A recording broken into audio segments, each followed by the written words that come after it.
श्री सद्गुरु महाराज की जय। श्री सद्गुरु महाराज की जय। महर्षि में ही सत्संग सुधा सागर प्रवचन नंबर 37। धर्म से विराग होता है। बंदो गुरुपद कंज कृपा सिंधु नर रूप हरि महामोहतम पुंज जासु वचन रवि करण कर। प्यारे लोगों,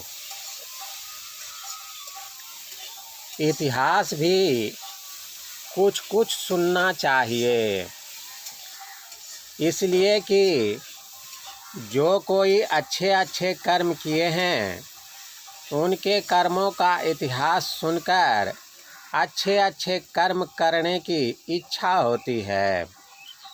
और इतिहास में ऐसी भी बातें होती हैं कि बुरे बुरे कर्म करने वाले भी लोग हुए हैं। उनका परिणाम जो दुख होता है उसे सुनकर लोग बुरे कर्म नहीं करेंगे। स्त्री को पातिव्रत धर्म का पालन करना चाहिए। वह लोक में भी यश पाती है और परलोक में भी सुखी रहती है। विपरीत चलने वाले को दुख और नरक होता है। पातिव्रत धर्म से मोक्ष नहीं मिलता। मोक्ष तो ईश्वर की भक्ति से होता है, किंतु पातिव्रत धर्म का पालन करने से इहलोक और परलोक दोनों में सुखी रहती है। मैं और मेरा दोनों माया है। माया दो हैं, विद्या और अविद्या। अविद्या माया अंधी है, अपने को भी नहीं देखती। यह दुष्ट माया है। इसके बाद विद्या माया है। दान पुण्य सत्संग विद्या माया है। अपने को जो नहीं पहचानता ब्रह्म को नहीं पहचानता।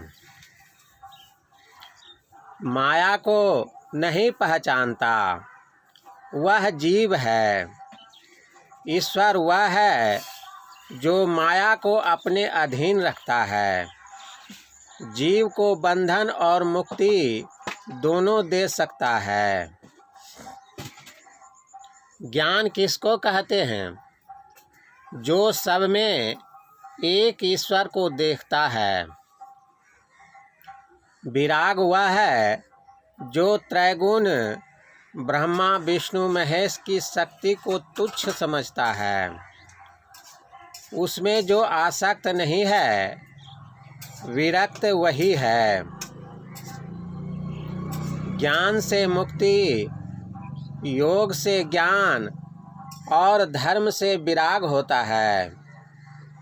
दान पुण्य भी धर्म है। धर्म कर्म करने वाले की आसक्ति धन से छूटती है। ध्यान करने में उसका मन लगता है। उसको पहले से ही विरक्ति है।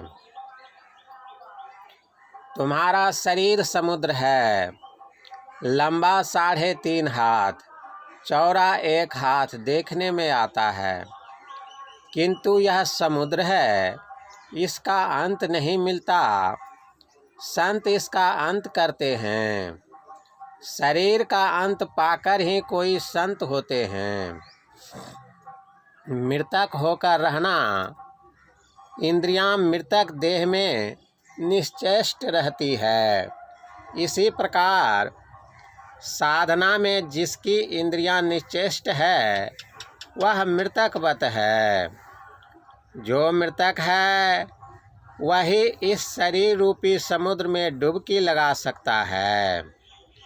कबीर साहब कहते हैं, मैं मर जीवा समुद्र का डुबकी मारी एक मुट्ठी लाया ज्ञान का कि जामे वस्तु अनेक।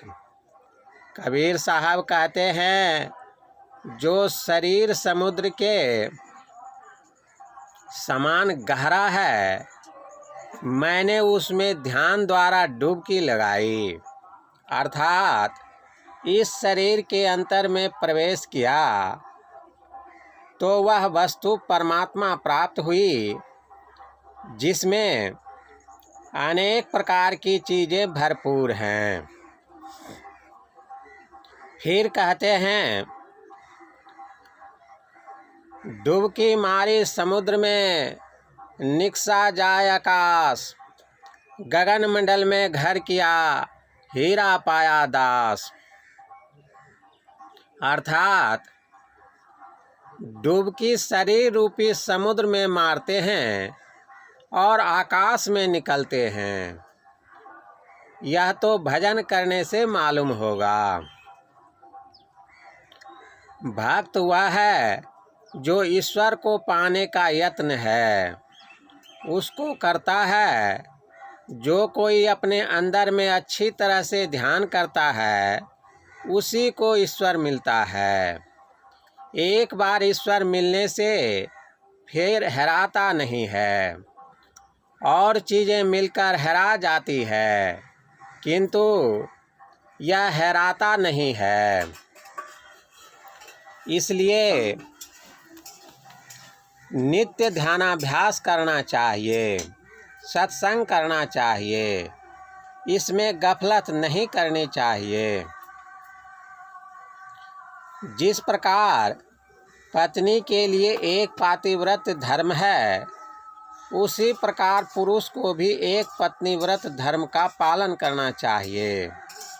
श्री राम भगवान विष्णु के अवतार थे। वे चक्रवर्ती राजा थे। वे जितनी शादी करना चाहते कर सकते थे, किंतु एक सीता ही उनकी पत्नी थी। पुरुष एक पत्नीव्रत धर्म का पालन करे और स्त्री एक पातिव्रत धर्म का पालन करे, साथ ही भजन अभ्यास करे। इससे स्वर्ग को कौन कहे, मोक्ष भी मिल जाएगा। ज्ञान प्राप्ति के लिए सत्संग कीजिए और ध्यानाभ्यास नित्य कीजिए। श्री सद्गुरु महाराज की जय। यह प्रवचन संत मत सत्संग मंदिर सैदाबाद, जिला पूर्णिया, अब जिला अररिया में दिनांक 9/12/1952 ईस्वी के साप्ताहिक सत्संग में हुआ था। श्री सद्गुरु महाराज की जय। श्री सद्गुरु महाराज की जय। प्रभु प्रेमियों, अभी जो आप लोग सद्गुरु महर्षि में ही परमहंस जी महाराज का प्रवचन सुन रहे थे, वह महर्षि में ही सत्संग सुधा सागर नामक इसी पुस्तक से पाठ करके सुनाया गया। इस पुस्तक में गुरु महाराज के 323 प्रवचनों का संग्रह है।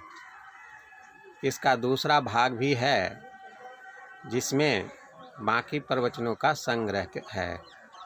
इन दोनों पुस्तकों को अगर शुरू से अंत तक मनोयोग पूर्वक कोई पाठ कर ले, तो हमारा विश्वास है कि उसको दूसरा जन्म जो है मनुष्य का ही मिलेगा। क्योंकि धर्मशास्त्र में कहा गया है कि अगर इस जन्म में परमात्मा को जान लिया तब तो बहुत अच्छी बात है, नहीं तो बहुत बड़ी हानि है। यह श्लोक सत्संग योग में है। आप सत्संग योग के शुरू में ही इस श्लोक को देख सकते हैं। यह उपनिषद वाक्य है।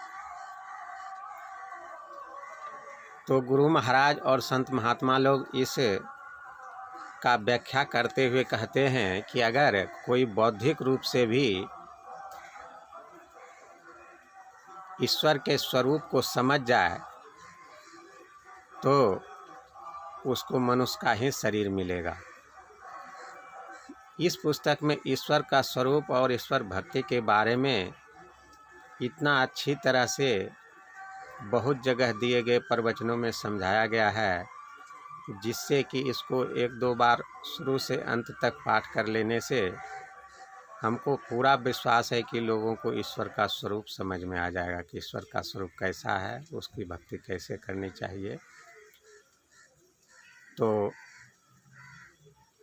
शास्त्र वचन के अनुसार, संतों के वचन के अनुसार ईश्वर स्वरूप का ज्ञान हो जाने से उसको मनुष्य का शरीर ही मिलेगा। गुरु महाराज के भी प्रवचन में है कि यह भजन का संस्कार बढ़ाने वाला दूसरा कोई शरीर नहीं है। इसमें बहुत से रंगीन चित्र भी हैं और यह नित्य पठनीय पुस्तक है। इसे आप सत्संग ध्यान स्टोर से ऑनलाइन मंगा सकते हैं। इसका PDF फाइल भी मिल जाएगा।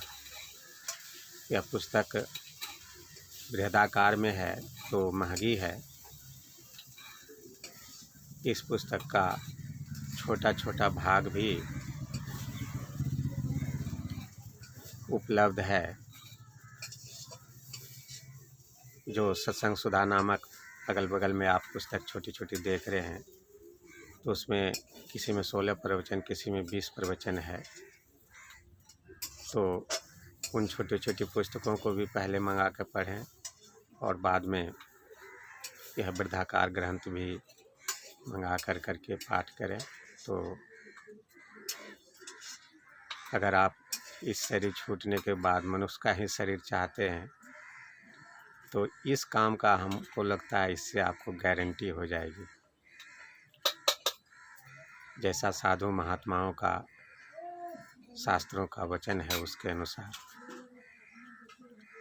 अगर गुरु महाराज के प्रवचन आप ऑनलाइन सुनना चाहते हैं और अपने से पढ़ना चाहते हैं तो इस प्रवचन का जो भी पाठ किया गया इसको सत्संग ध्यान ब्लॉगस्पॉट पर भी डाला गया है, उसे आप अपने से पढ़ भी सकते हैं और इस प्रवचन को सुन भी सकते हैं।